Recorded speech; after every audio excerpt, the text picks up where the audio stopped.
That means she finds it. We got it. And the advantage is we have a bottle of alcohol that we can put it in and preserve it. Is that how that works? No, I don't know, but that's how Cal thinks it works. Yeah, that's how I think it works. That's terrible. I think your advantage is that you waste no time in finding it. Cal is just like looking at his hands and they're kind of scraped up and bloody. He's like, oh yeah, we were looking for something. And then like Lizzie looks down and it's at her foot. Perfect. Well, that's all we need. Let's go. All right. Get in the car. So you guys are driving back and calling Detective Arn?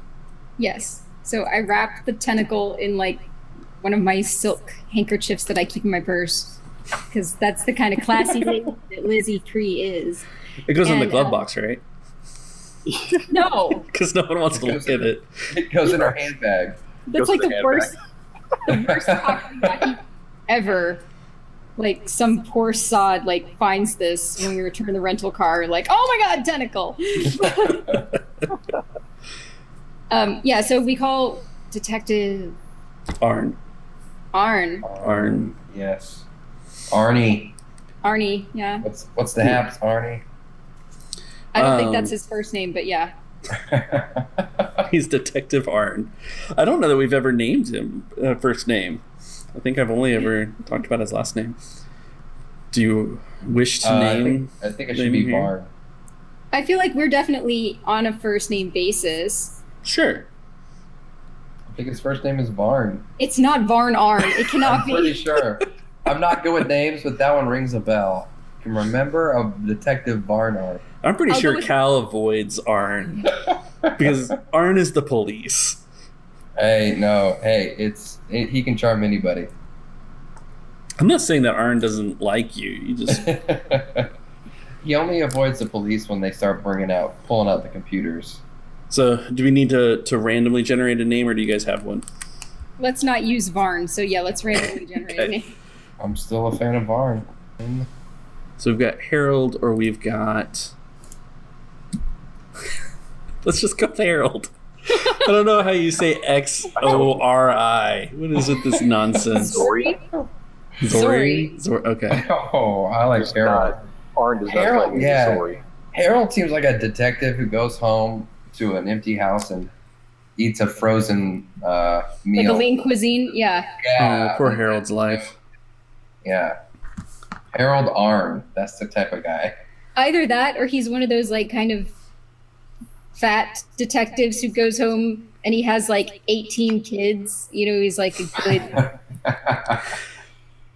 little wife that's a housewife, and I don't know what kind of person he is. You know what he should be? What's the guy's name from Parks and Rec who like everyone like makes fun of, and then they actually go see his wife and kids and they're like gorgeous. Jerry. So like he gets made fun of at Jerry. He gets made fun of at work. I wonder if that's his life. Maybe. I'm just trying to picture that. So what does Harry have to say? So, yeah. Harold. Wait, is this Harry? Oh wow, maybe it's Harry.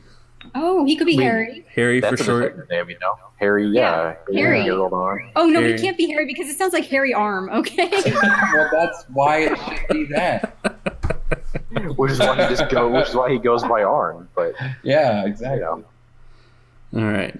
At least one of you three calls him Harry, I'm sure. All right. Definitely. All right. And are we saying that good old Harry or Harold is the Jerry of Drunken Well Security Force? Or are we keeping kind of the grizzled, or the lean lone, the one good cop in the neighborhood cliche that he was a while back? The one good cop in the neighborhood. I mean, he's that either way, but let's see. Can we... Basically, do I need to make Arn say "oh geez" a whole lot? That's all he's going for. Okay, so I say even odds means that he is what he was before and unchanged. Okay, unchanged. All right. So he's a little Still more... looking for love. Yeah, he he's doesn't have looking for 18 love. kids yet. He's definitely alone. He's married to work. He is married Right to work now. because he's the only one who cares. Everyone Right. else is in the corporate security pockets, but he comes to Lizzie because he knows that Lots of the cops are on the take, but he's not. Right. He's the one good cop. So he basically is. So you get your little communicator out, and so you can, because that's how telephones work in here. Is you've got the little hollow. Fancy Lizzie. That's just what they all do. Where all your money went. 3D hologram. They're like 25 credits. I stand by all her money. I stand by that statement. Oh, it's true. It's true. Why do you think she got this guy as a partner? It's true. All right. So, he's basically a bit concerned for you, I'd say, Lizzie. Liz, are you okay? What's going on? I'm not okay. I'm not okay. What's this mess that's going on? How did corporate defectors from Blast Tech get to you to go to SGI? I was not told any of that. Like 2 nights ago, was it 3 nights ago? However long it was. It would have been like last night. Yeah. So I tell him a version of the truth, which is that Vail contacted me, like picked me up, took me to her place, and just had a delivery job. I don't mention defectors, but just if I may interrupt you real quick, one thing that you may be forgetting that Lizzie knows is that Arn was in Mossy's shop when she walked in and discovered the start of a rebel cell on Druckenwell. So she knows, now it may not change anything that she says, but she knows that he is one of the rebel informants on the planet. Okay. Lizzie's still going to try to maintain her semblance of neutrality, even with Arn.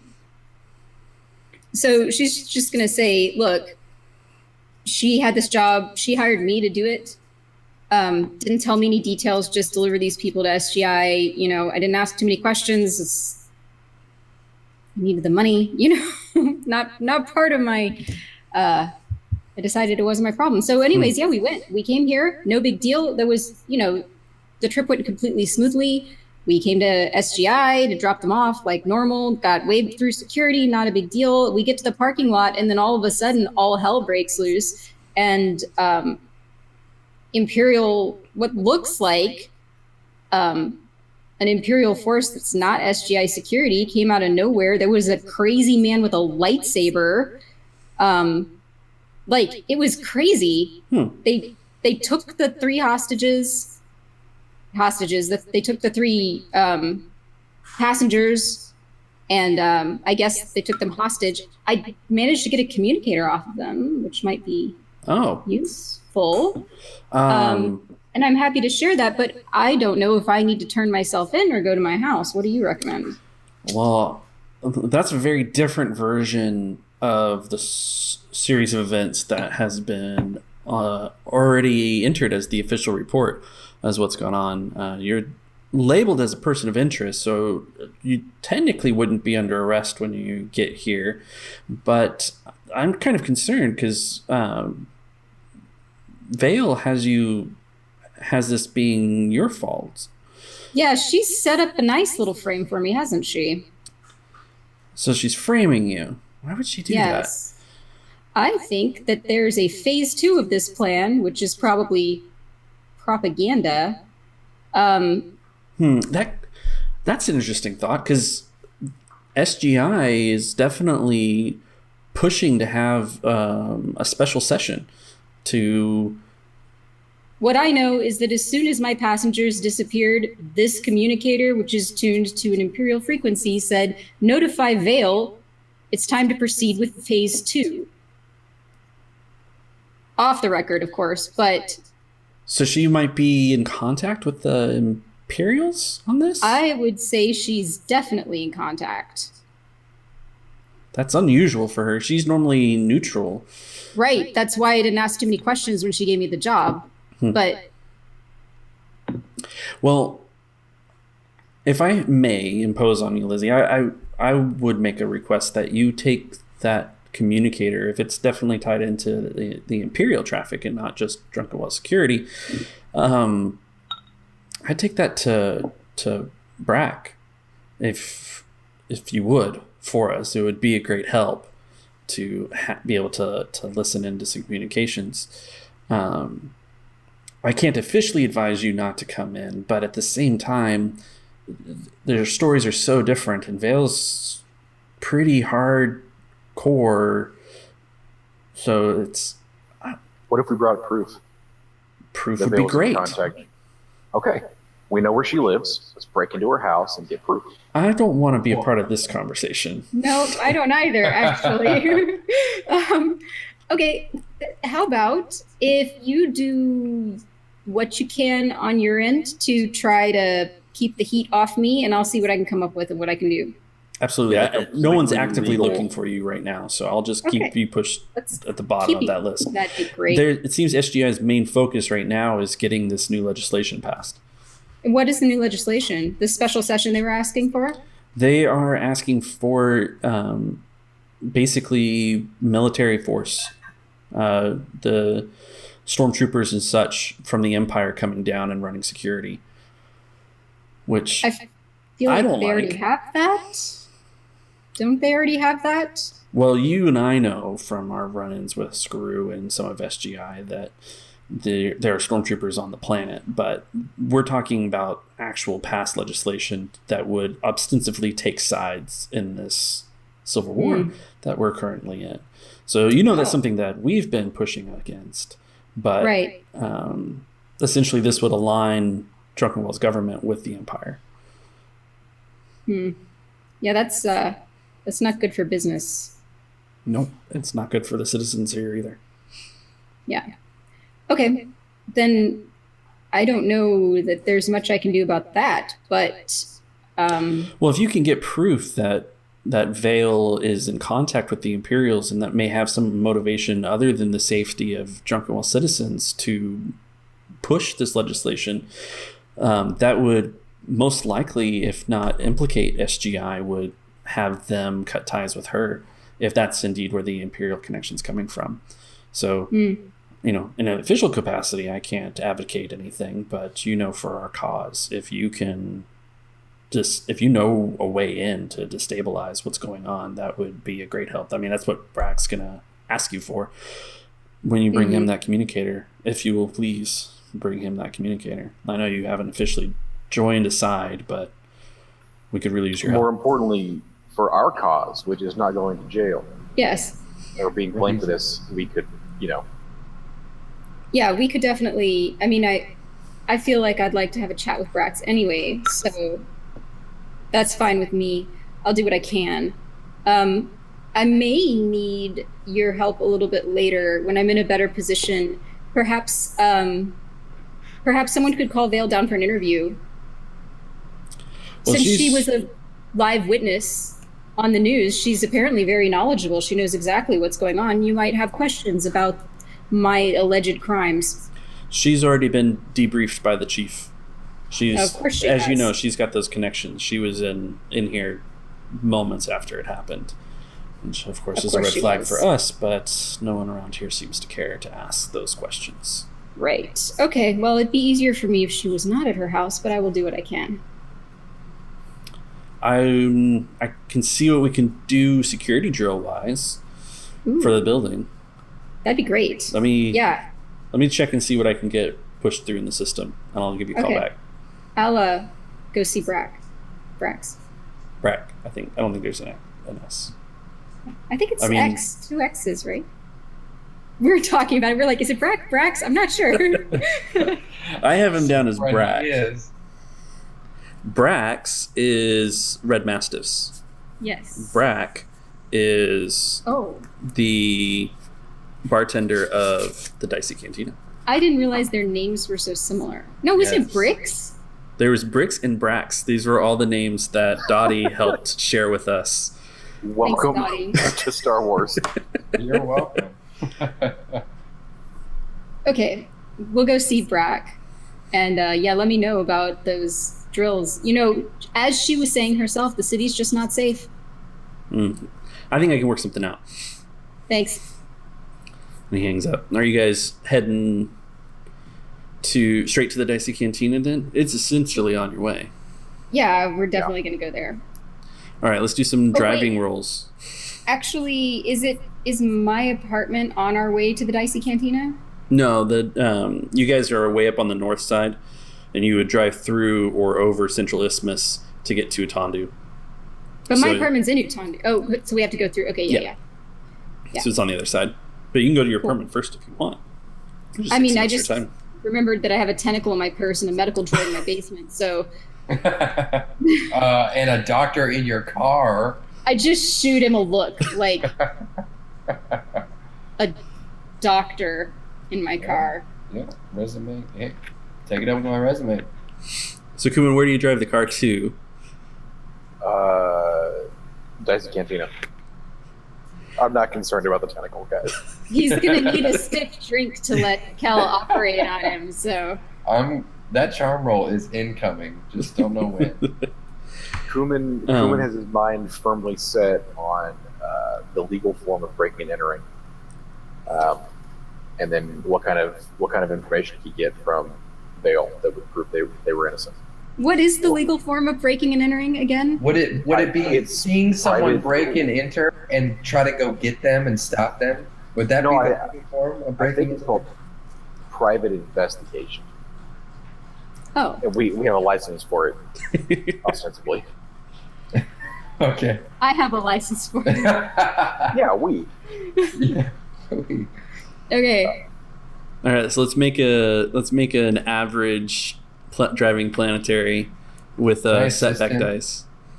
But Yours is with the playlist, right? is still on. I'm assuming, so you still get the blue die from that. You get a blue die. I'm pretty sure that Kuman's like toning you guys out while you discuss the tentacle and who should be doing the operation, whether it's Jeeves or Cal, because I imagine that Cal and Jeeves have a little bit of a rivalry going on. A friendly rivalry, right? Because he actually knows how to do medicine. Well, that's what I was gonna say. Cal's trying to low key learn from him. So on my list of priorities, it goes galactic. Well, no, it goes Sith Apprentice. Right. Framed for Rebellion, Galactic Civil War, Druckenwell going to the Imperials, Tentacle somewhere. Like way lower. Way lower, yeah. Well, where's going? There's something about like dinner tonight. I leave the oven on. I spend my evenings beating people to a pulp on the street. I'm not. Jail isn't a problem. I'm not worried about jail. Okay. Yeah. He doesn't consider it. Okay, this is hard or... It was average. Unless, I forget what your crit does, if it makes it red or if it adds another. Oh, yeah. What is that crit?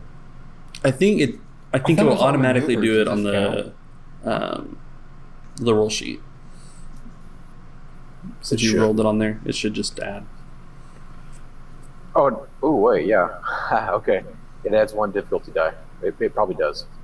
All right, let's double check. Is driving agility? Yes. Yes. Oh, okay. That's where I was getting confused. I didn't think it was.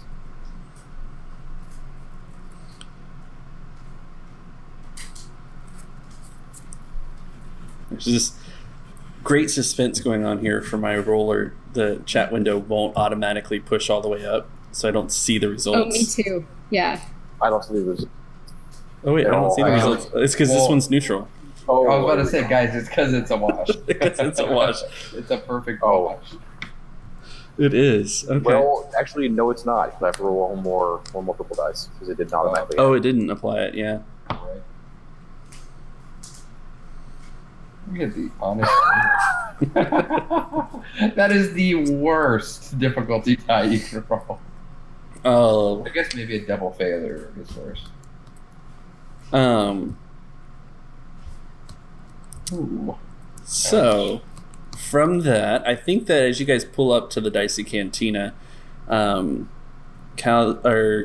your neck tentacle area is really starting to hurt quite a bit. And so instead of like easing on the brakes, You just end up rolling right into the side of the building. Wow. Crumple the front of the car a little bit, and I'll give each of you a strain for that. It's okay. This is why we got insurance. Man, between the scraped hands and the slight bump, Cal's coming up to quite a strain. He's having a hard night, man. But you all are here at the Dicey Cantina. You do get to arrive. Your rental car is starting to show a little wear. We get to arrive. I love that. We get to arrive. You get to arrive. Well, you failed the driving check, so you gotta. That's either going off the overpass or taking an off-road shortcut or what have you. But I think just plowing into the side of the Dicey Cantina is just the way this went. So as you guys head in, I'm assuming you're getting out of the car. As you guys head in, Cal's gonna let them walk in. He's like, guys, I'm gonna check the tentacle in the car. I'm gonna make sure no one steals the car. It's in my purse. What's your problem, Cal? Come on. Yeah, it's no. Hey, why is it a problem? Who says it's a problem?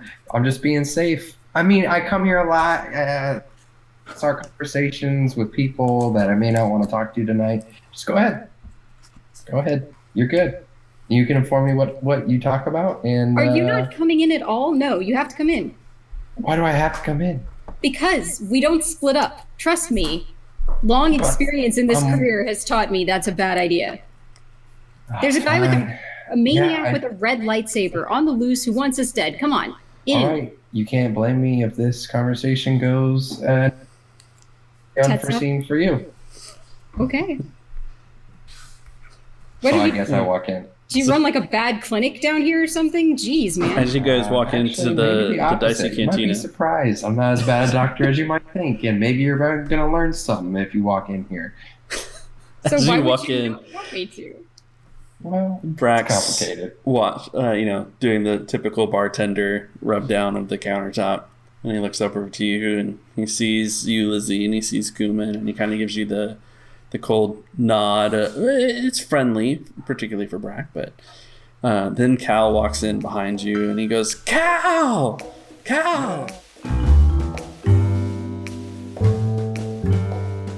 Thanks for joining us. You know the deal here. Subscribe to stay tuned to our misadventures.